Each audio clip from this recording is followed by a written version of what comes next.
प्रिय व्यूअर्स, नमस्कार। मैं इकोनॉमिक्स लेक्चरर मुकेश कुमार आर्य आपका हार्दिक स्वागत और अभिनंदन करता हूं हमारा अपना यूट्यूब चैनल अपना इकोनॉमिक्स क्लासेस में।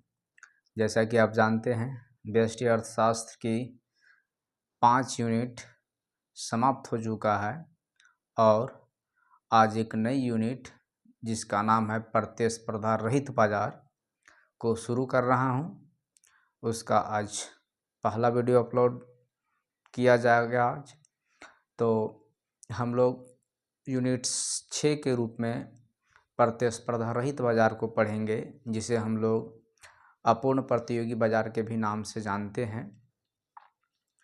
तो हम लोग आप पहले से जान चुके हैं कि प्रतिस्पर्धा के आधार पर बाजार को दो भागों में बांटा गया।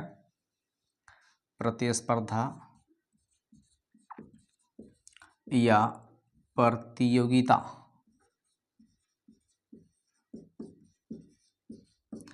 प्रतिस्पर्धा या प्रतियोगिता के आधार पर बाजार का दो रूप हमें प्राप्त हुआ था।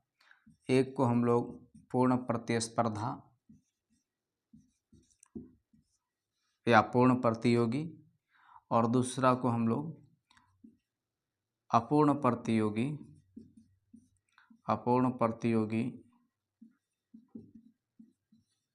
अपूर्ण प्रतिस्पर्धा या फिर प्रतिस्पर्धा रहित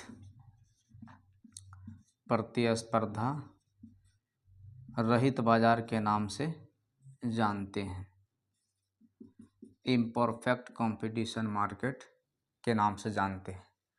यूनिट 5 में हम लोग बेसिकली पूर्ण प्रतिस्पर्धा बाजार को पढ़े हैं।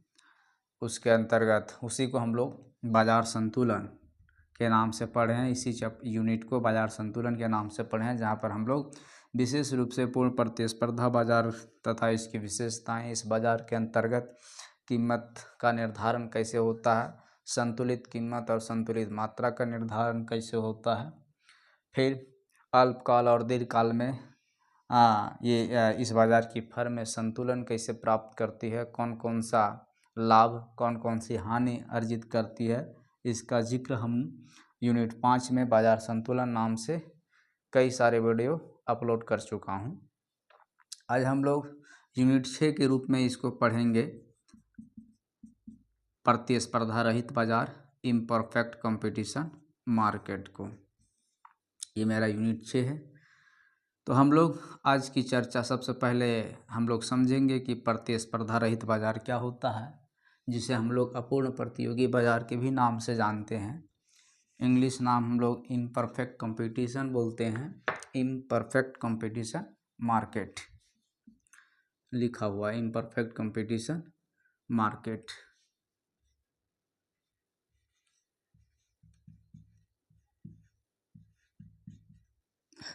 तो हम लोग इसकी बात करेंगे आज। तो सबसे पहले हम इसकी परिभाषा को देखते हैं। परिभाषा में परिभाषा इसकी दी जाती है कि यह बाजार की ऐसी संरचना होती है जिसमें फर्मों की संख्या कितनी होती है। तो फर्मों की संख्या यह बाजार की ऐसी संरचना जिसमें फर्मों की संख्या पूर्ण प्रतियोगी बाजार की फर्मों से कम होती है। पूर्ण प्रतियोगी बाजार को हम लोग PCM बोलते हैं शॉर्ट फॉर्म में। पूर्ण प्रतियोगी बाजार की फर्मों से कम होती है। ये इसका डेफिनेशन यही है। प्रतिस्पर्धा रहित बाजार या अपूर्ण प्रतियोगी बाजार की ऐसी संरचना है जिसमें फर्मों की संख्या पूर्ण प्रतियोगी बाजार की फर्मों की संख्या से कम होती है। अब कितना कम होगा, तो ये इसके लिए एक लिमिट आपको पूर्ण प्रतियोगी बाजार में जितनी फर्मों की संख्या होती है उससे कम यहाँ पर होता है। तो देखिए, यहाँ पर फर्मों की संख्या 1 भी हो सकती है, 2 भी हो सकती है। अच्छा, उसके बाद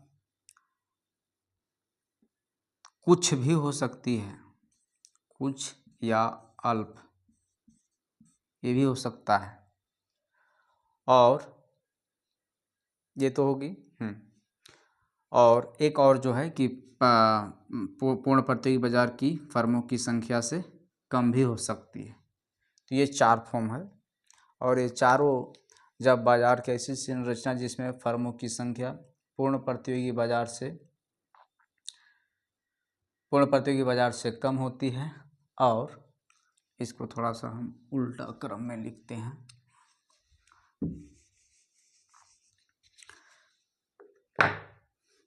जिसमें फर्मों की संख्या पूर्ण प्रतियोगी बाजार की फर्मों से कम होती है। एक तो ये सिचुएशन हो गया। दूसरा सिचुएशन कि फर्मों की संख्या, बाजार की ऐसी संरचना जिसमें फर्मों की संख्या कुछ होती है या अल्प होती है। बाजार की ऐसी संरचना जिसमें फर्मों की संख्या 2 होती है, बाजार की ऐसी संरचना जिसमें फर्मों की संख्या 1 होती है। तो फर्मों की संख्या का जो रूप है वो इस तरीके से मिलता है। तो इस तरीके से हम इसको परिभाषित करते हैं कि जब बाजार की ऐसी संरचना जिसमें फर्मों की संख्या पूर्ण प्रतियोगी बाजार की फर्मों से कम होती है, तो उसे हम लोग नाम देते हैं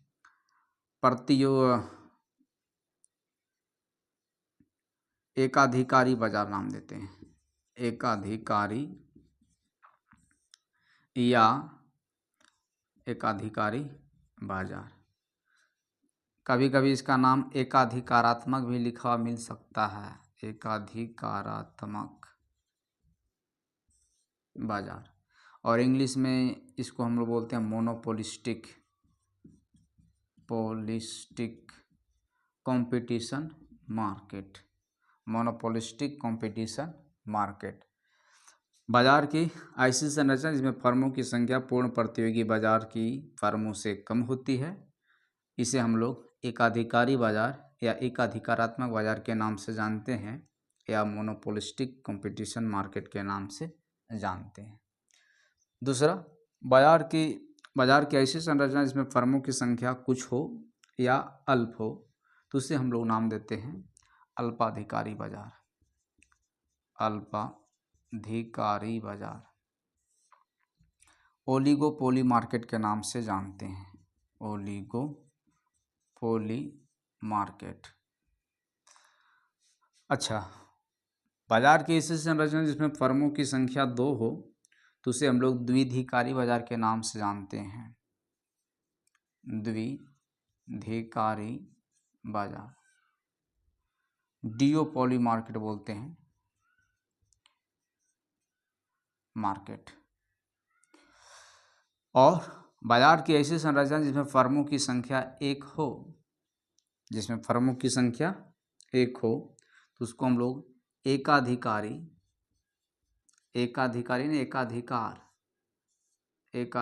बाजार के नाम से जानते हैं। इंग्लिश में इसी को मोनोपोली बोलते हैं,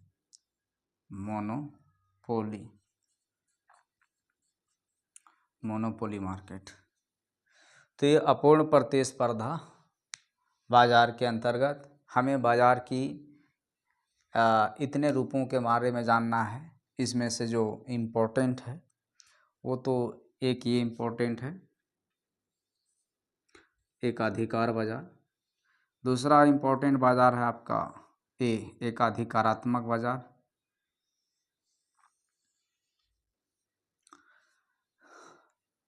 उसके बाद तीसरा इम्पोर्टेंट बाजार जो था वो पूर्ण प्रतियोगी बाजार, जो हम लोग पहले ही से पढ़ चुके हैं। बाकी ये 2 जो बाजार है इसको हम लोग ज़्यादा डिटेल चर्चा नहीं करेंगे, बल्कि इसका जो डेफिनेशन और कुछ जो खासियत होता है उसकी चर्चा हम लोग अल्पाधिकारी और द्विधिकारी बाजार को करेंगे। डिटेल जानकारी हम लोग लेंगे एकाधिकार बाजार और एकाधिकारात्मक बाजार, और तीसरा हम लोग इसका पूर्ण प्रतियोगी बाजार का ले चुके हैं। तो 2 बाजार को डिटेल डिस्कस किया जाएगा। इन दोनों का डिस्कशन थोड़ी मात्रा में किया जाएगा।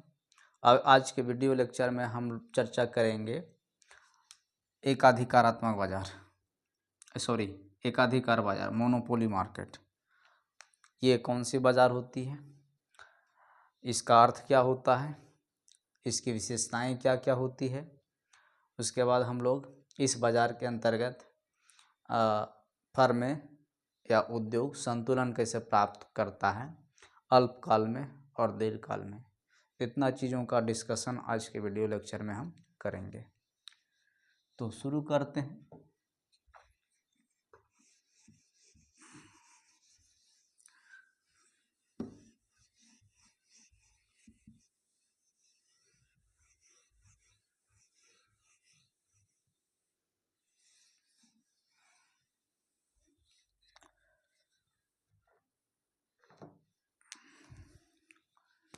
एकाधिकार बाजार,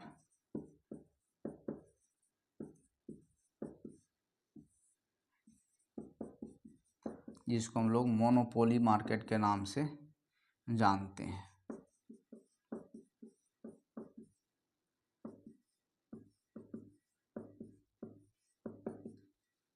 एकाधिकार बाजार, सबसे पहले इसका हम लोग अर्थ देखेंगे, अर्थ क्या होता है।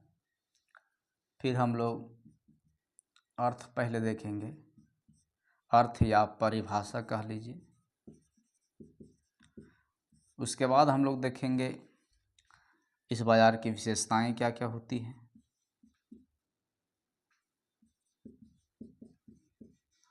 तीसरा बात हम लोग देखेंगे कि यह बाजार अल्पकाल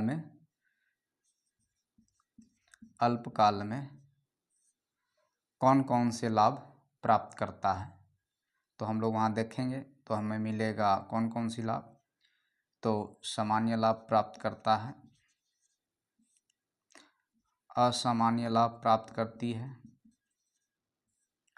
और तीसरा असामान्य हानि। सामान्य लाभ, असामान्य लाभ और असामान्य हानि। एकाधिकार बाजार या इसके फर्म अल्पकाल में सामान्य लाभ, असामान्य लाभ, असामान्य हानि अर्जित करती है, इसको हम लोग देखेंगे। और दीर्घकाल में भी हम लोग देखेंगे कि दीर्घकाल में कौन सा लाभ प्राप्त करता है। तो यह बाजार जो होता है एकाधिकार बाजार, वो दीर्घकाल में असामान्य लाभ प्राप्त करता है। असामान्य लाभ, एबनॉर्मल प्रॉफिट के नाम से जानते हैं हम लोग। एबनॉर्मल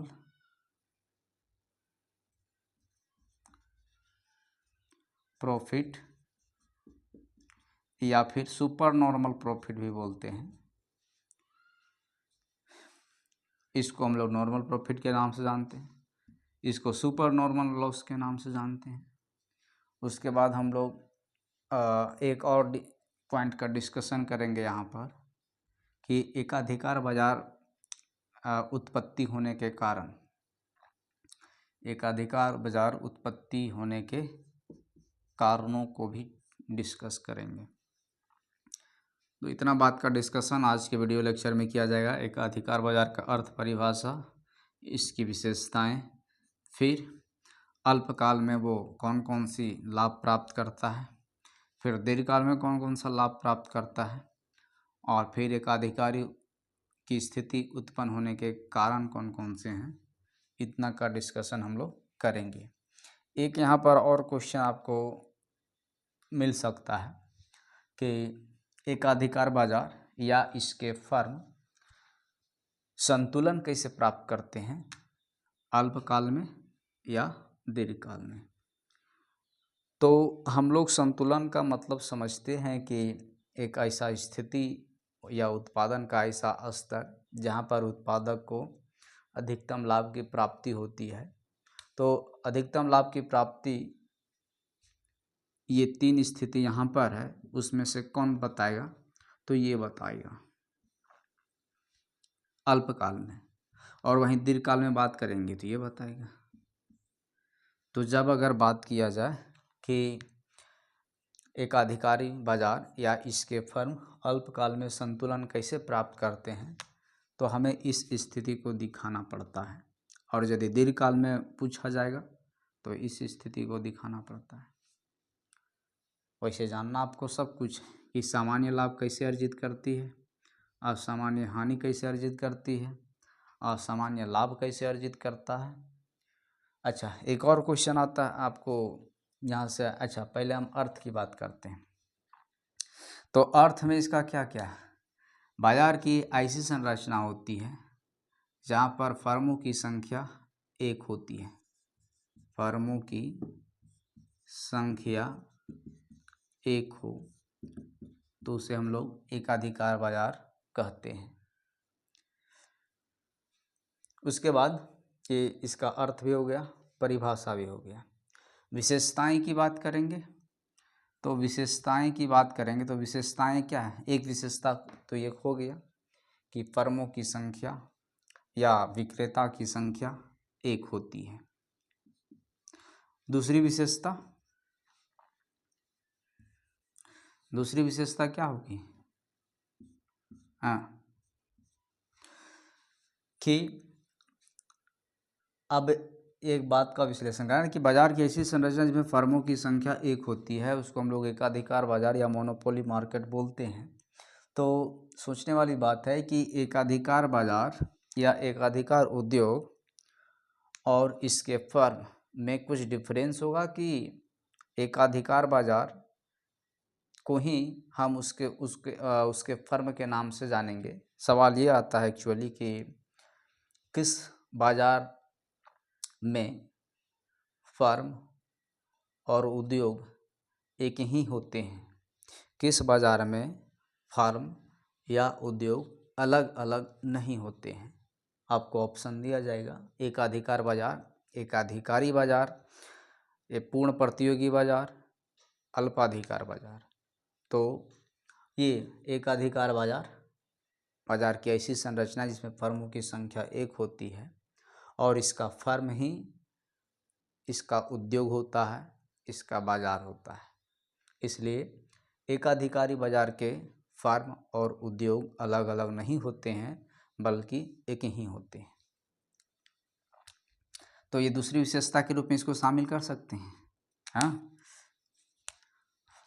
इस बाजार के फर्म और उद्योग एक ही होता है। तीसरी विशेषता, यह बाजार यह उद्योग जिस वस्तु का उत्पादन करता है ठीक वैसा ही वस्तु कोई और उत्पादन नहीं करता है, जिसको हम लोग बोलते हैं निकट स्थानापन्न वस्तु। निकट स्थानापन्न वस्तु। निकट स्थानापन्न वस्तु का मतलब यह बाजार जिस वस्तु का उत्पादन करता है ठीक वैसा ही उत्पादन कोई और नहीं करता है। अगर कोई और करने लगे तो हम उसे एकाधिकार बाजार नहीं कहते हैं, फिर एकाधिकार की वहाँ पर समाप्ति हो जाती है। इसलिए इसको हम लोग बोलते हैं। अच्छा, निकट स्थानापन्न वस्तु क्या होता है इसको समझिए। स्थानापन्न वस्तु, इसका दूसरा नाम होता है प्रतिस्थापक वस्तु, सब्स्टिट्यूट गुड्स। तो निकट स्थानापन्न वस्तु का मतलब होता है, जैसे हम एग्जांपल देते हैं, भारत में जो रेलवे चलता है वो एकाधिकार बाजार का उदाहरण है।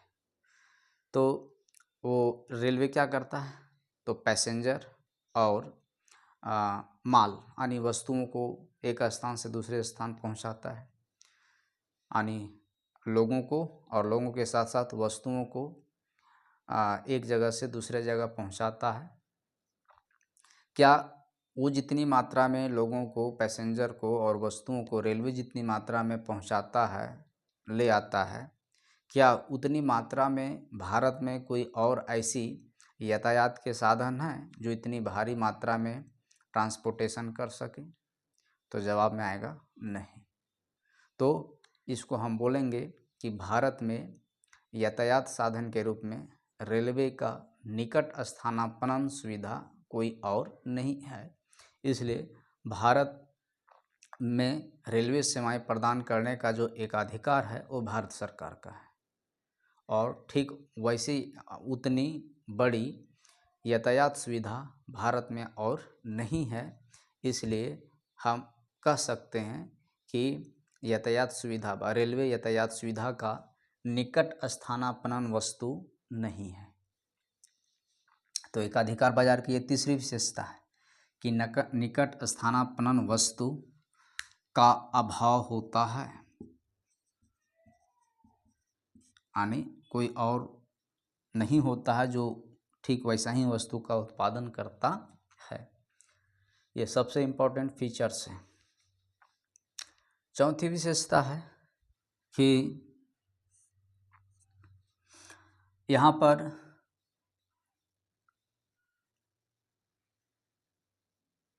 फर्मों की संख्या एक होती है, इसके फर्म और उद्योग अलग अलग नहीं होते हैं, निकट स्थानापन्न वस्तु का अभाव होता है। और चौथा आपको जानना है कि इस बार एक जनरल पॉइंट का विश्लेषण कीजिएगा। हम बाजार का जितना रूप पढ़ेंगे उसमें औसत आय का एक वक्र आएगा, औसत आय का वक्र आएगा जिसको हम लोग AR के नाम से जानते हैं। और वो औसत आय का वक्र जो होता है वो हर एक बाज़ार में उसकी जो लोच होती है अलग अलग हो जाती है। तो औसत हर बाज़ार का औसत आय वक्र जो होता है वो मांग वक्र कहेंगे हम लोग। यहाँ पर हर एक बाज़ार का औसत आय वक्र मांग वक्र होता है, मांग वक्र होता है। तो इस बाज़ार की विशेषता है कि इस बाज़ार का औसत आय वक्र जो होता है, औसत आय वक्र या मांग वक्र, उसकी लोच जो होती है वो इकाई के बराबर होती है या इकाई से कम होती है, ये मानिए। इसी को हम लोग AR के नाम से जानेंगे। और ये एकाधिकार बाजार का औसत आय वक्र है। इसी को हम लोग मांग वक्र, इस बाजार के मांग वक्र के नाम से जानेंगे। तो इसकी विशेषता है कि एकाधिकार बाजार का जो मांग वक्र या औसत आय वक्र होता है उसकी लोच इकाई के बराबर या उससे कम होती है, और इसकी दोगुनी ढाल वाली जो वक्र या रेखा जो होती है उसको हम लोग MR बोलते हैं, MR। तो आपको यहाँ पर जानना है कि एकाधिकार बाजार का जो औसत आय वक्र होता है मांग वक्र होता है, और इसकी लोच जो होती है वो इकाई से कम या बराबर होती है। इसकी चौथी विशेषता हो गई। और पांचवी विशेषता में क्या है?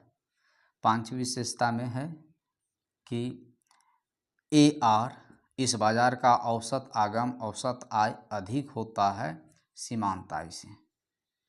ये इसकी पांचवी विशेषता हो गई।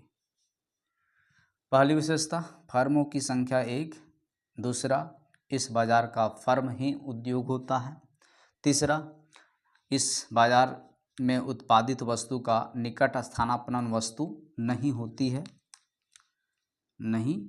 है या अभाव होता है, चौथा इस बाजार का मांग वक्र या औसत आय वक्र की लोच इकाई के बराबर या इकाई से कम होती है, और पांचवी विशेषता है कि इस बाजार में औसत आय सीमांत आय से अधिक होता है। तो इस तरीके से इसकी विशेषताएं हो गई। अब हम लोग संतुलन की बात करेंगे। और संतुलन जो होगा, एकाधिकार बाजार में फर्म संतुलन कैसे प्राप्त करता है, या एकाधिकार उद्योग, एकाधिकार बाजार के फर्म संतुलन कैसे प्राप्त करता है, उसकी चर्चा करेंगे। और संतुलन प्राप्त करने का मतलब होता है कि यहाँ पर दो स्थिति आती है, दो टाइम पीरियड आता है। उसमें से एक को हम लोग बोलते हैं अल्पकाल और दूसरा को हम लोग बोलते हैं दीर्घकाल। तो सवाल उठता है कि संतुलन की स्थिति को हम लोग देखेंगे तो कौन सा काल में, तो सबसे पहले हम लोग अल्पकाल में देखेंगे और उसके बाद हम लोग देखेंगे दीर्घकाल में। तो अल्पकाल में संतुलन की बात करते हैं तो संतुलन जब संतुलन एक ऐसी अवस्था ही होता है जहाँ पर उत्पादक या उद्योग को उस उत्पादन स्तर पर अधिकतम लाभ की प्राप्ति होती है। उस उत्पादन के स्तर से न तो उद्योग या उद्योग के फर्म कम उत्पादन करना चाहते हैं, न ही अधिक उत्पादन करना चाहते हैं, आने वो लाभ की स्थिति होती है। इसलिए जब हम अल्पकालीन संतुलन की बात करते हैं तो वहाँ पर हम इसको दिखा देते हैं, और दीर्घकाल में बात करेंगे तो हम इसको दिखाएंगे। हालांकि तीनों स्थितियाँ समझने के लिए ज़रूरी है, हम तीनों स्थिति को देखेंगे, लेकिन संतुलन जब अल्पकालीन संतुलन की बात की जाएगी तो हमें इस पर फोकस करना रहता है, और दीर्घकालीन संतुलन की बात की जाएगी तो इस पर फोकस करना रहता है। तो हम लोग चलते हैं सबसे पहले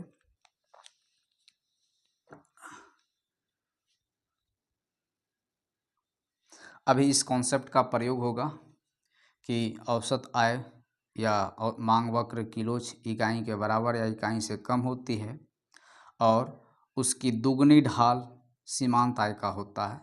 इस कॉन्सेप्ट का भी हम प्रयोग करेंगे फर्मों को संतुलन की स्थिति में दिखाने के लिए।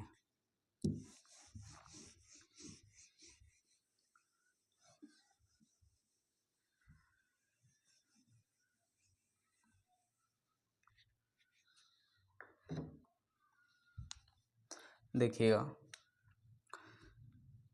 ये तो आप लोग जानते हैं एक अक्ष y अक्ष खींचने के लिए, और एक अक्ष पर हम लोग वस्तु की मात्रा को लेते हैं,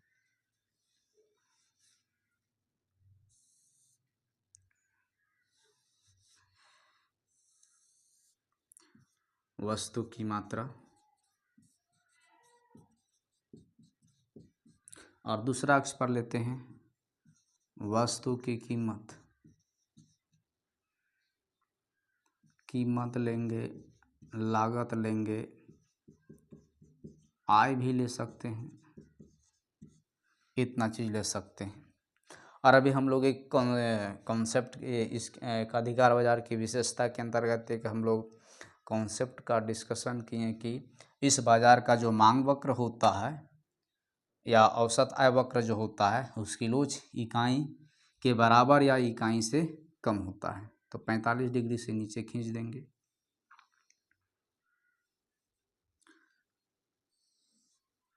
इसको हम लोग औसत आय आगम वक्र या मांग वक्र के नाम से जानते हैं, और इसकी ढाल या इसकी लोच इकाई से कम या बराबर होती है। ये इसकी विशेषता है। आपको जब भी एक अधिकार बाजार के अंतर्गत मांग वक्र या औसत आय वक्र खींचना रहेगा तो आपको इस बात को ध्यान में रख करके ही खींचना पड़ेगा।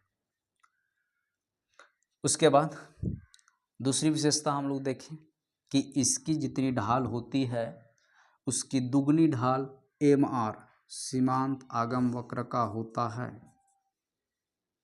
इतना जानने के बाद तो आप आधा से ज़्यादा बात जान गए हैं, और ये कॉन्सेप्ट नया नहीं है, आगम की अवधारणा में इन सब चीज़ों का हम चर्चा कर चुके हैं।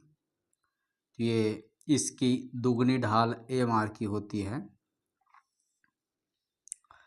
और हम लोग फर्म लाभ अधिकतमीकरण प्राप्त करने की शर्तें के अंतर्गत हम लोग 3 शर्त का भी डिस्कशन किए हैं।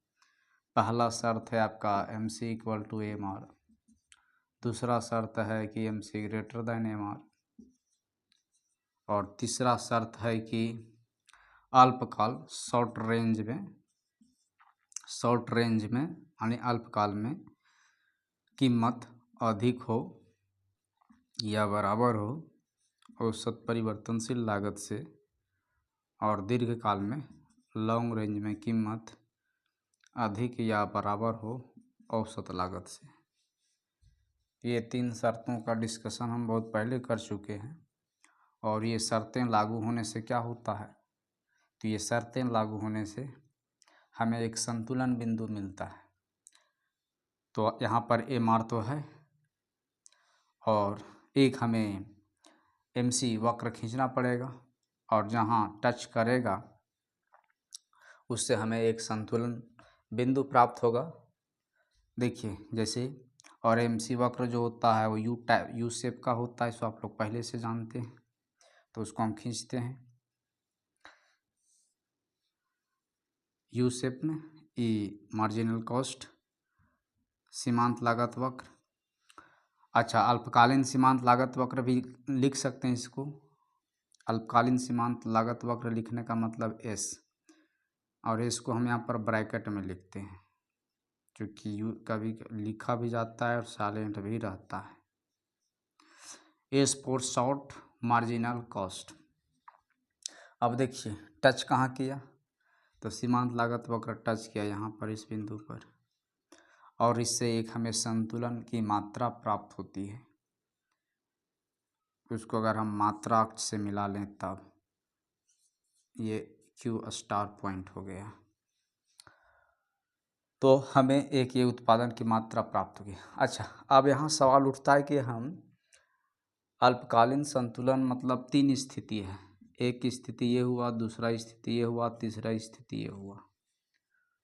और अगर केवल संतुलन की स्थिति को बताने की बात होती है तो ये वाला बताना पड़ता है, और इसका मतलब होता है कि कुल आय कुल लागत से अधिक हो,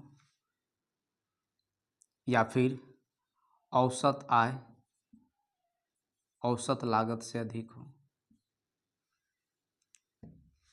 और इसका मतलब क्या होता है, कुल आय कुल लागत के बराबर हो, या फिर औसत लागत औसत आय औसत लागत के बराबर हो। इसका मतलब क्या होता है, उल्टा होता है, कुल आय कुल लागत से कम हो, या फिर औसत आय औसत लागत से कम हो। आय कम रहेगा तब तो हानि होगा। तो अब यहाँ पर है कि कौन सी स्थिति हम यहाँ पर दिखलाना चाहते हैं। अल्पकालीन संतुलन की ये 3 स्थितियाँ हैं, और अगर हमें संतुलन की बात होती है तो हम अधिकांश स्थिति में इसको दिखाते हैं।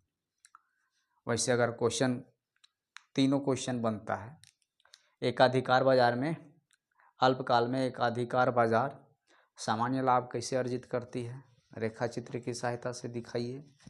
असामान्य लाभ कैसे अर्जित करती है, रेखा चित्र से दिखाइए। असामान्य हानि कैसे अर्जित करती है, रेखा चित्र से दिखाइए।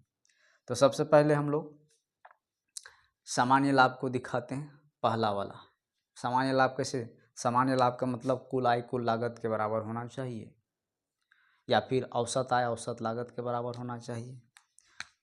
औसत आय औसत लागत के बराबर होना चाहिए। तो ये तो मेरा एक उत्पादन का स्तर हो प्राप्त हो गया। और ये देखिए ये औसत आय की रेखा है। अब इसको हम ऊपर की ओर ले जाएंगे, तब तक ऊपर की ओर इसे लाइन को ले जाएंगे जब तक औसत आय की रेखा को टच न कर दें। ले जाते हैं, टच कर दिया। अब यहाँ देखिए सामान्य लाभ का मतलब होता है कुल आय कुल लागत के बराबर हो, या फिर औसत आय औसत लागत के बराबर हो। तो यहाँ से हमें एक, इसको अगर हम कीमत अक्ष से मिलाएंगे तो हमें एक कीमत प्राप्त होगा, और इस कीमत का नाम दे देते हैं P। इस बिंदु का नाम दे देते हैं Q। Q हो गया। इस बिंदु को नाम दे देते हैं R। अब यहाँ पर अगला बात क्या जानना है, इसको SMC लिखे हैं ना,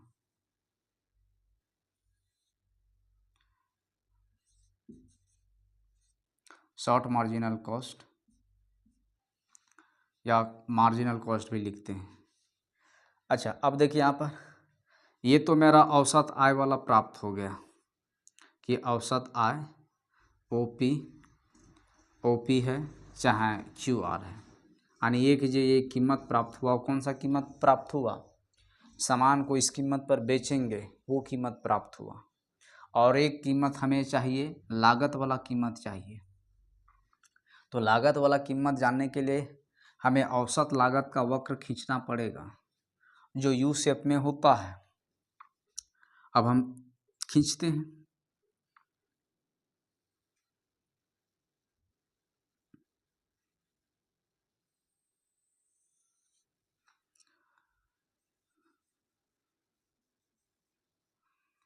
ये हो गया औसत लागत। और कौन सा औसत लागत है ये? अल्पकालीन औसत लागत, ACAC। अब यहाँ पर देखिए खींचने समय ये खींचे हैं तो यहाँ टच करना चाहिए, इस बिंदु पर टच नहीं किया है जो कि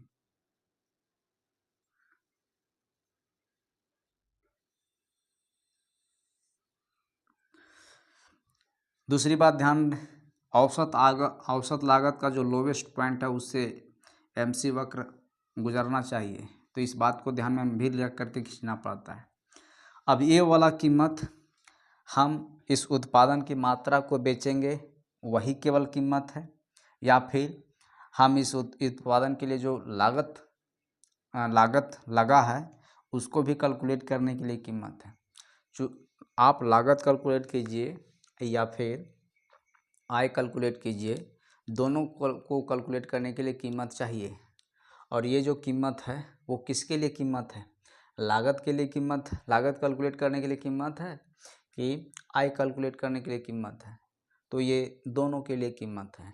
आय के लिए भी कीमत है, चूँकि औसत आय वक्र का एक बिंदु से औसत आय वक्र के बिंदु निर्धारित हुआ, वहाँ से हम कीमत अक्ष को मिलाएं तो OP कीमत मिला। और लागत वक्र का भी यहाँ पर टच किया हुआ है और उससे हम कीमत अक्ष को मिलाएं तो एक कीमत ये मिला। तो ये OP कीमत जो है वो दोनों के लिए है। किसके लिए है? दोनों के लिए है। अब दोनों के लिए दोनों कीमत, हम इस उत्पादन की मात्रा को इस कीमत पर बेचें तो कितना आय प्राप्त होगा? अब हम यहाँ पर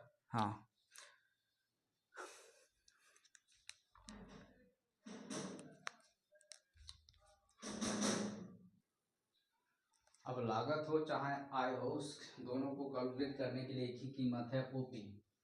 अब यहाँ पर देखिएगा कि सामान्य लाभ का अर्थ होता है, सामान्य लाभ का अर्थ होता है कुल आय कुल लागत के बराबर होगा। कुल आय कुल लागत के बराबर होगा।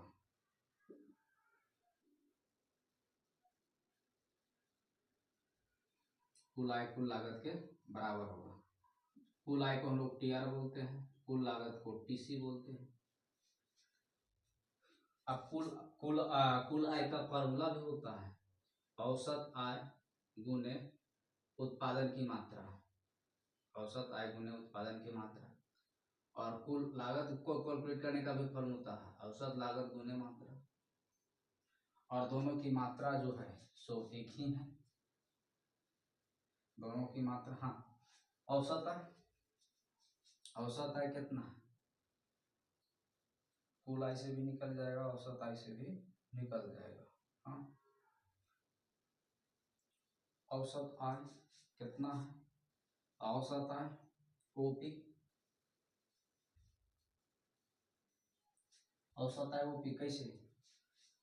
आय वाला ये रेखा हुआ तो इसका बिंदु से ये यहाँ टच किया और इस टच बिंदु को हम मापे वाई अक्ष से मिलाएं और वाई अक्ष पर हम कीमत मापते हैं। तो कीमत हो गया और ये कीमत दो चीज को बतला रहा है, औसत आय को भी औसत लागत को भी। तो औसत आय OP, उत्पादन की मात्रा कितना OQ स्टार, औसत लागत कैलकुलेट करने वाला कीमत OP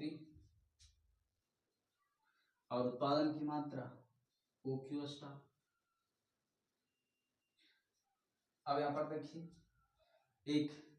एक आकृति, हाँ, एक आकृति जिसकी लंबाई OP सेंटीमीटर और चौड़ाई OQ स्टार सेंटीमीटर, तो इसका क्षेत्रफल कितना होगा?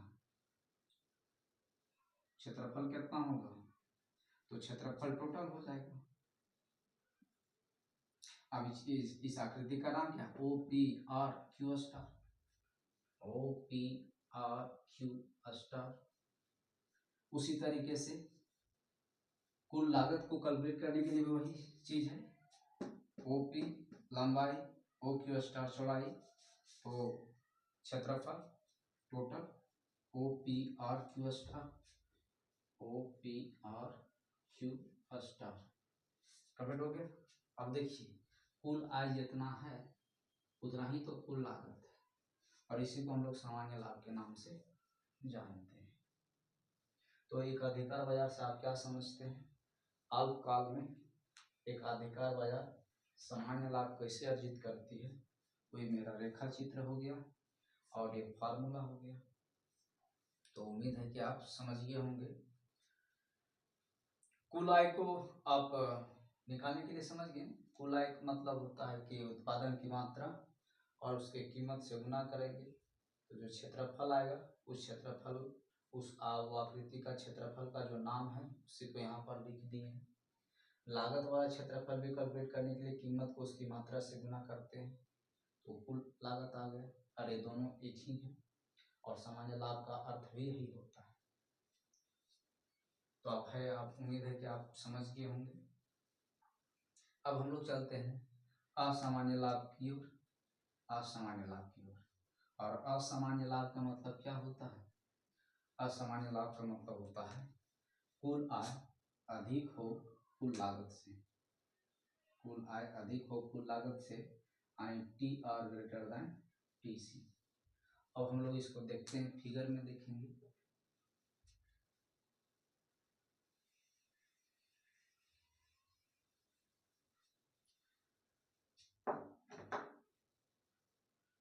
अच्छा, कुल आय अधिक है कुल लागत से, इसका मतलब ये भी होगा कि औसत आय औसत लागत से अधिक होगा, या फिर इसको हम कह सकते हैं दोनों तरफ क्यू से डिवाइड करेंगे।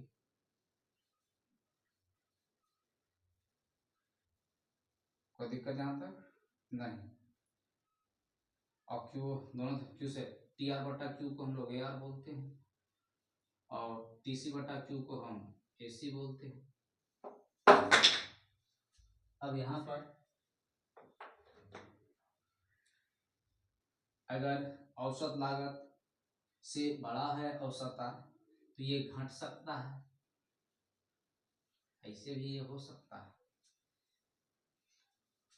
अगर औसत लागत से औसत आय अधिक है यानी बड़ा है, कि 5 है ये 3 है, तो 5 में 3 घट सकता है, तो जाहिर सी बात है कुछ ना कुछ प्राप्त होगा ही होगा।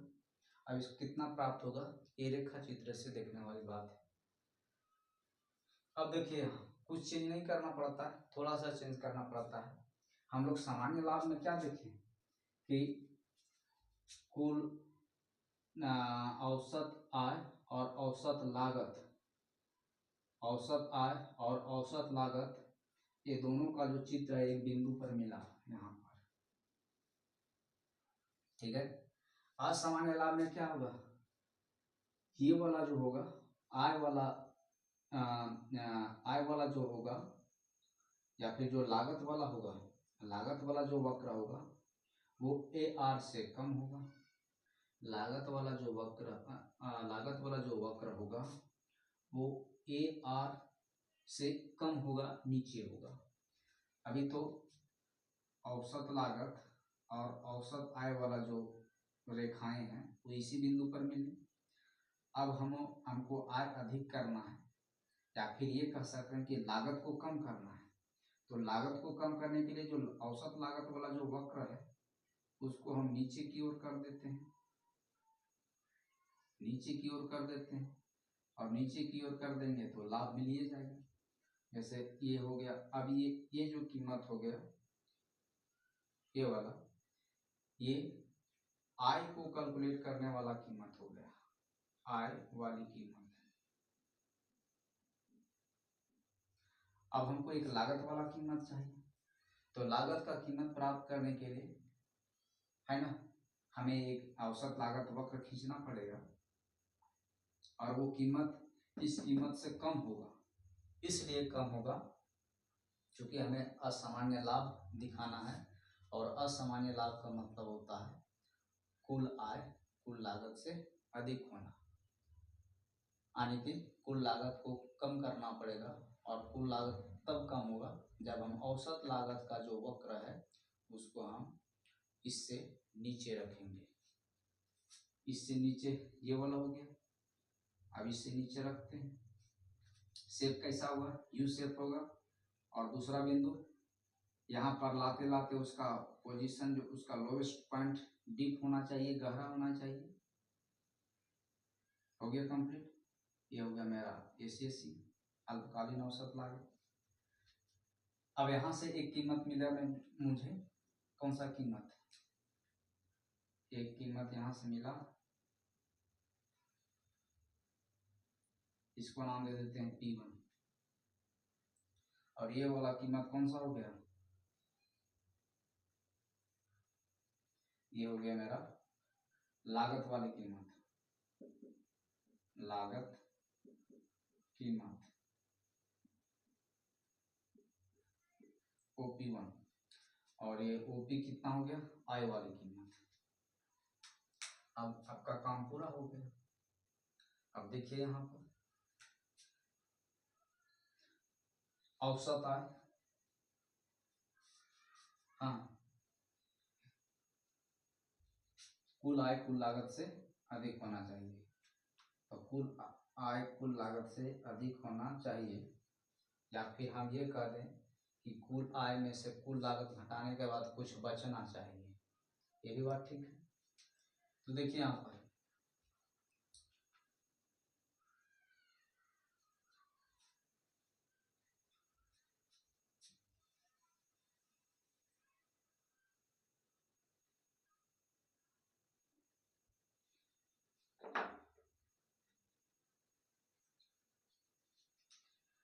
कुल आय TR और कुल लागत TC, फॉर्मूला होता है, फॉर्मूला क्या होता है, TR यानी कि TR कैलकुलेट करने के लिए क्या होगा, औसत आय पुणे उसकी मात्रा, या फिर देखिए आय वाली कीमत कितना हो गया, OP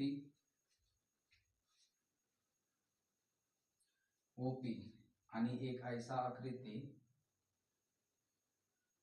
उस OP कीमत हो गया, मात्रा हो गया OQ स्टार, और ये बिंदु का नाम है R। तो कीमत को उसकी मात्रा से गुना करने पर कुल आय प्राप्त होता है। मात्रा कितना है, OQ स्टार।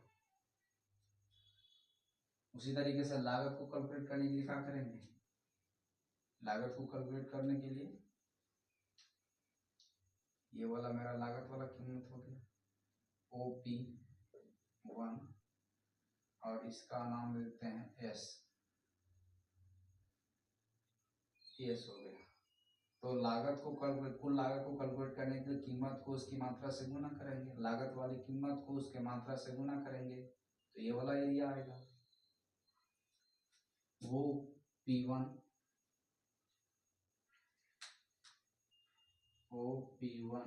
गुना मात्रा OQ स्टार। अच्छा,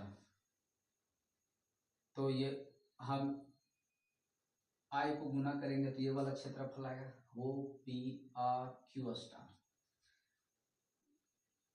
OPRQ स्टार, और लागत का क्षेत्रफल कितना होगा, OP1SQ स्टार, OP1SQ स्टार।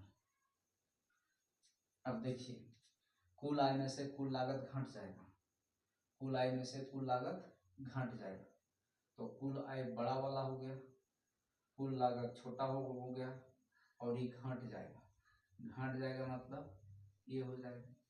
तो कितना बचा, कितना बचा, तो बचा ये वाला बचा,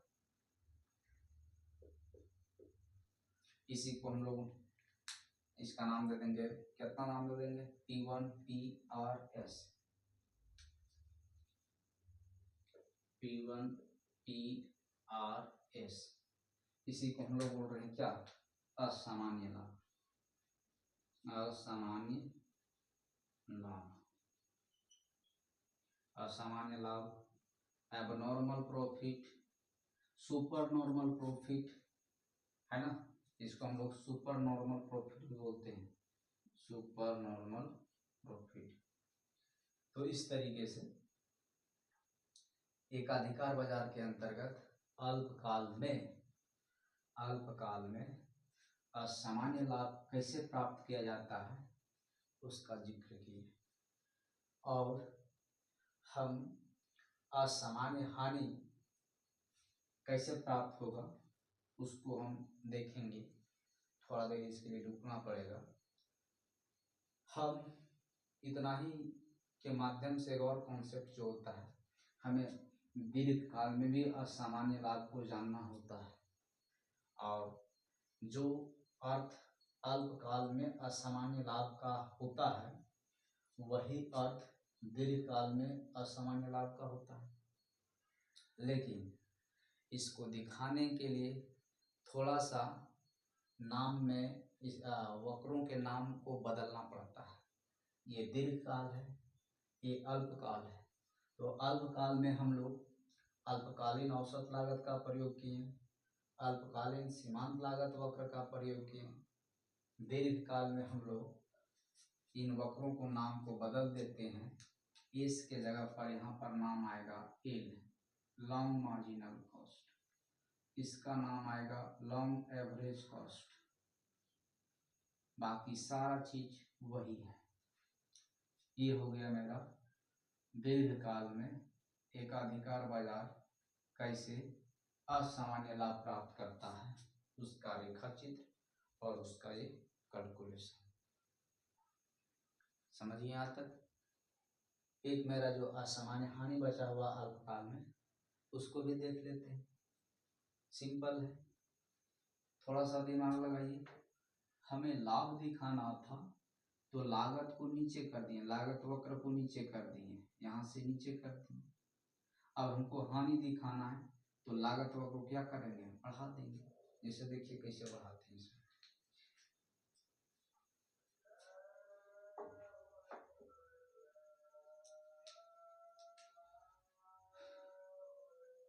इसको बढ़ाते हैं, इसको ऊपर कर देते हैं।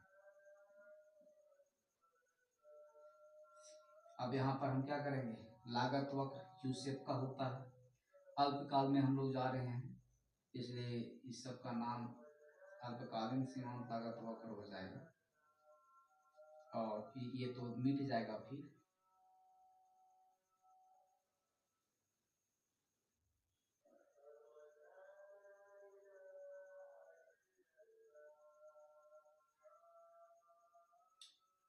शॉर्ट एवरेज कॉस्ट हो गया कंप्लीट। दूसरा नियम यहाँ भी फॉलो हो गया कि इसका लोएस्ट पॉइंट से एमसी वक्र गुजरते हुए ऊपर की ओर गया है, और यहाँ ये मेरा एक बिंदु मिल जाएगा। इसको भी नाम दे देते हैं, इसका नाम टी दे दीजिए। और इस बिंदु से एक हमें इस बिंदु को हम कीमत अक्ष से मिलाएंगे तो एक कीमत प्राप्त होगा। इसको इस कीमत का नाम दे देते हैं P2, और ये कीमत क्या बतलाएगा, लागत को कैलकुलेट करने वाला कीमत हो जाएगा अभी।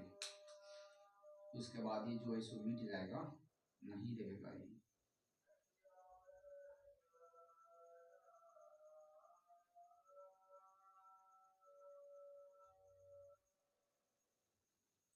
अब लागत वाला कीमत कौन हो गया मेरा, ये हो गया। और आय वाला कीमत कितना हो गया, ई वाला हो गया। तो क्या क्या हो गया, इसको हम बाहर निकालते हैं आकृति को।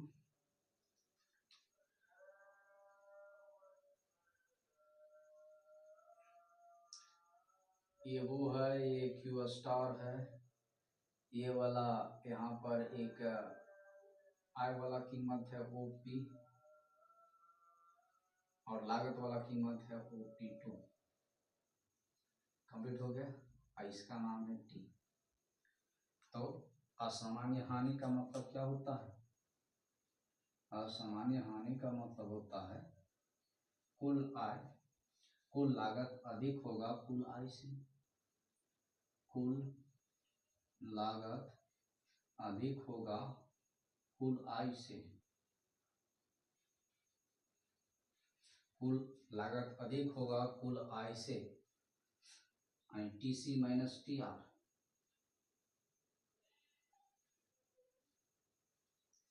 और कुल लागत को कैलकुलेट करने के लिए कीमत को उसकी मात्रा से गुणा करेंगे।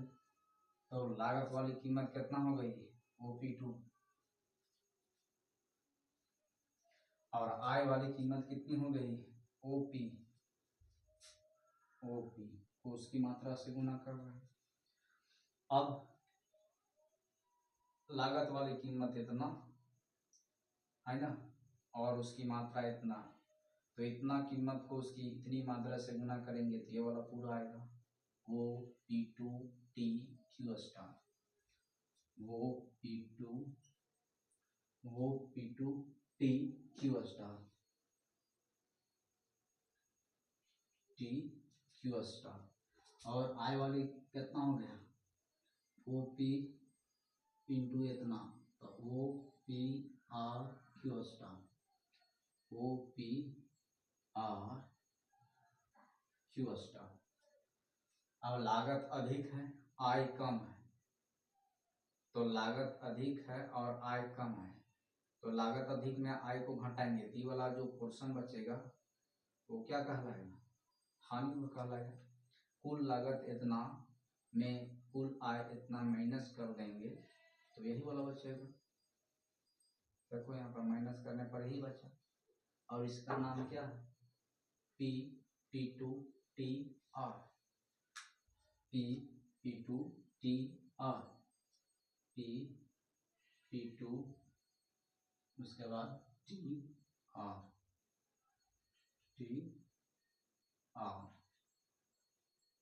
और ये क्या हो गया? असामान्य हानि।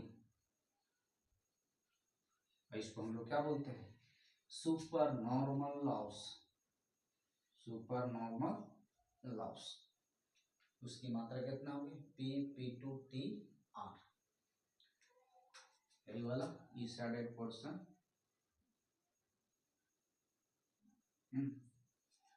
इस तरीके से हम लोग एक अधिकार बाजार में फर्में संतुलन कैसे प्राप्त करती है अल्पकाल में और दीर्घकाल में, इसका जिक्र कर लिए रेखा चित्र की सहायता से और ये मैथमेटिकल कैलकुलेशन से। और सामान्य लाभ का क्या अर्थ होता है, असामान्य लाभ का क्या अर्थ होता है, हानि का क्या अर्थ होता है, ये भी जान लें। अब हम लोग एक पॉइंट का और डिस्कशन करेंगे, एकाधिकारी उत्पन्न होने का कारण।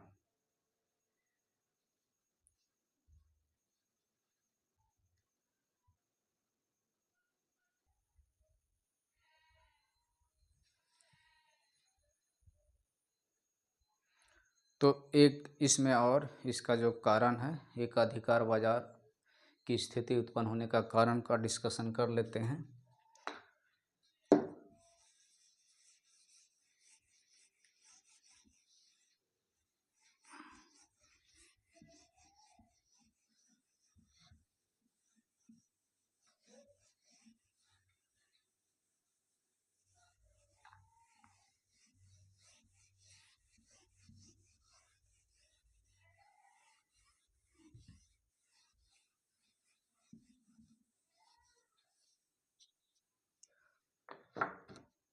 कारण एकाधिकार बाजार या एकाधिकार की स्थिति, एकाधिकार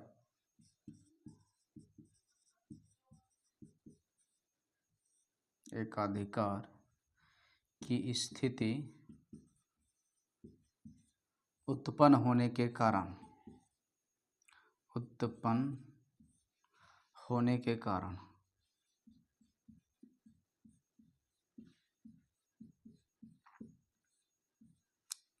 कौन कौन से, किन किन कारणों से एकाधिकार बाजार की स्थिति उत्पन्न होती है। तो पहला कारण है सरकार द्वारा सरकार का नियंत्रण, सरकार का नियंत्रण, सरकार का नियंत्रण करने का मतलब देश में कई ऐसे विभाग होते हैं जिसका संचालन सरकार करती है और उसमें जो भी सेवाएं प्रदान करना है, जो कुछ करना है, डिसीजन सरकार लेती है और उन व्यवस्थाओं पर एकमात्र अधिकार सरकार की होती है। तो उससे भी एकाधिकार की स्थिति उत्पन्न होती है। जैसे भारत में रेलवे सेवाएं प्रदान करने का पर एकाधिकार भारत सरकार का है, तो भारत सरकार की जो रेलवे है वो एकाधिकार बाजार का बढ़िया उदाहरण है। दूसरा होता है गुट, व्यापार गुट, व्यापार गुट, इसको इंग्लिश में हम लोग कार्टेल बोलते हैं, कार्टेल, ठीक है। व्यापार गुट किसका होता है? तो कॉम्पिटिटिव फर्म, प्रतियोगी फर्मों का समूह, प्रतियोगी फर्मों का समूह को हम लोग कार्टेल या ग्रुप व्यापार गुट के नाम से जानते हैं। ये प्रतियोगी फर्में क्या करती हैं कि ये फर्म एक जैसी चीज़ों का उत्पादन करते हैं और आपस में मिल करके एक ग्रुप का निर्माण करते हैं और फिर ग्रुप डिसीजन लेता है कि वे अपनी सामान किस कीमत पर बेचेंगे। जैसे इसका एग्जांपल होता है OPEC, OPEC, oil and petroleum exporter countries, तेल और पेट्रोलियम निर्यातक देश का समूह है ना। इसका शानदार उदाहरण है। तीसरा स्थिति पेटेंट एक तरह का अधिकार होता है और ये अधिकार किन चीज़ों से संबंधित होती है? तो वस्तु का आकार, उसके बाद वस्तु का रंग रूप, गुण, है ना, इन सब चीज़ों से संबंधित होता है और वस्तु के इन सब चीज़ों से संबंधित अधिकार को पेटेंट नाम का एक अधिकार कहा जाता है। सरकार इस अधिकार को जिस कंपनी या जिस संस्था को दे देती है वो वस्तु या सेवा का निर्माण केवल और केवल वही संस्था करेगा। ये अधिकार जितना वर्षों के लिए दी जाती है उतना अवधि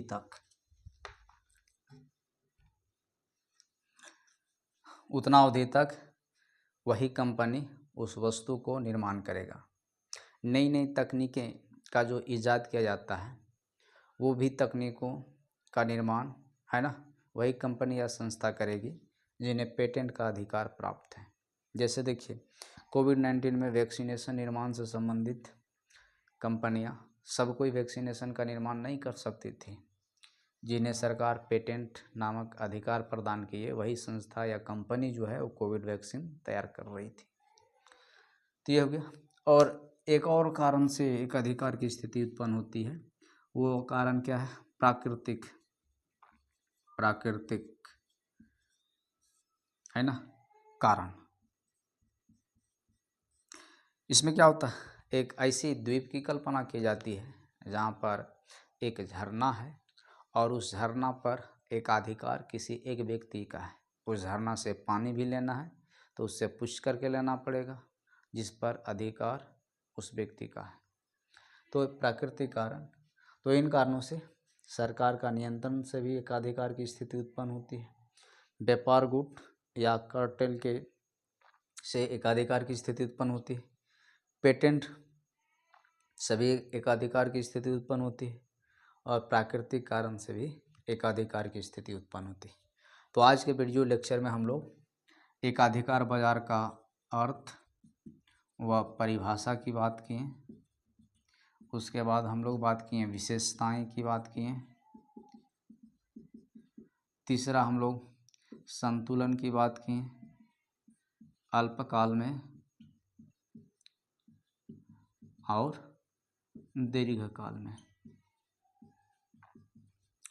उसके बाद हम लोग एकाधिकार की स्थिति उत्पन्न होने के कारण की चर्चा की है। तो आज का वीडियो लेक्चर यहीं पर समाप्त करते हैं। हम लोग नेक्स्ट वीडियो लेक्चर में प्रतिस्पर्धा रहित बाजार यूनिट का ही अगला टॉपिक हम लाएंगे, जिसका नाम होगा एकाधिकारात्मक बाजार या एकाधिकारी बाजार, मोनोपोलिस्टिक कंपटीशन, जिसमें हम लोग देखेंगे कि वो बाजार एकाधिकार बाजार और जो पढ़ चुके हैं पूर्ण प्रतियोगी बाजार, उन दोनों का मिश्रित रूप है। उसकी विशेषताएं का भी चर्चा करेंगे। उसके अंतर्गत अल्पकाल और दीर्घकाल में कीमत निर्धारण कैसे होता है उसकी भी चर्चा करेंगे। तो बने रहिएगा, लाइक शेयर सब्सक्राइब करना ना भूलिएगा और चैनल को सब्सक्राइब कर दीजिएगा। बहुत बहुत धन्यवाद।